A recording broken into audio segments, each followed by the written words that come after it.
We start this hour on a Monday morning with the aftermath of Hurricane Helene. President Biden set to speak at any moment on the ongoing recovery efforts in Georgia, in Florida, and also in North Carolina. This massive cleanup is underway all across the Southeast. The biggest challenge right now is getting vital supplies to some of the areas hardest hit. And as you look from above, you can see what they're dealing with. Floods washing away homes and buildings, cutting off towns from the relief efforts. Nearly 100 people have died across 6 states. Hundreds more are unaccounted for. The damage and the economic loss estimated to be about $160 billion. President Biden will be visiting some of these areas this week, as long as it does not interfere with the recovery. There are a lot of helping hands stepping in to assist right now. Pastor Ron Cooney from the Calvary Church in Clearwater is one of those. People's lives have been devastated, especially those who have lived on the coast. And so some people have experienced what you would consider total loss of their homes. And so that devastation is pretty widespread along the coast here in Clearwater. They're doing what they can to reach out to those in need in their community. Power is also still out for millions.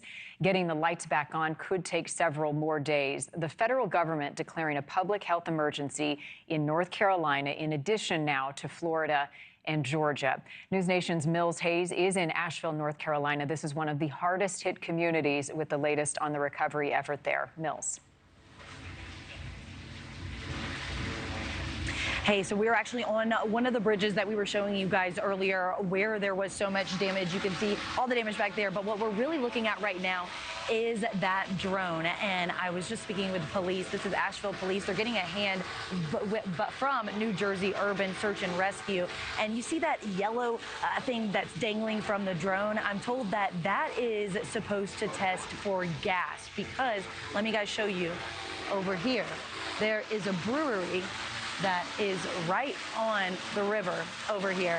And that brewery uses hydrogen gas to make beer. And so what they're doing right now is going to fly this drone over the brewery to make sure that there isn't any kind of gas before going in there, because of course they need to go in there and try to get all of that out of there. Another thing that they're also focusing on is search and rescue right now. They've got multiple boats that are in the water. They tell me that they've already cleared the river up that way. They just need to clear the river this way. So they're working on going out here and this part and down the river.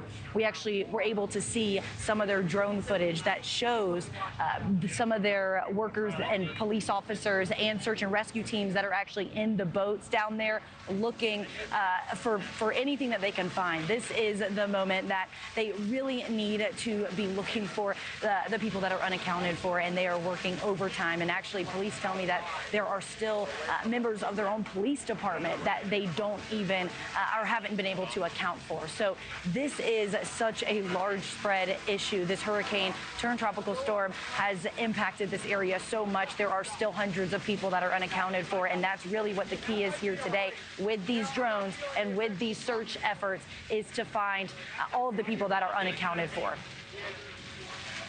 Yeah, there are layers to this recovery. All right, Mills Hayes in Asheville, thank you, and our best to those as they continue to pick up the pieces and search for those who are missing. Thanks for watching, everybody. Go to joinnn.com to find NewsNation on your television provider. Also, don't forget to click that red subscribe button below to get more of NewsNation's fact-driven, unbiased coverage.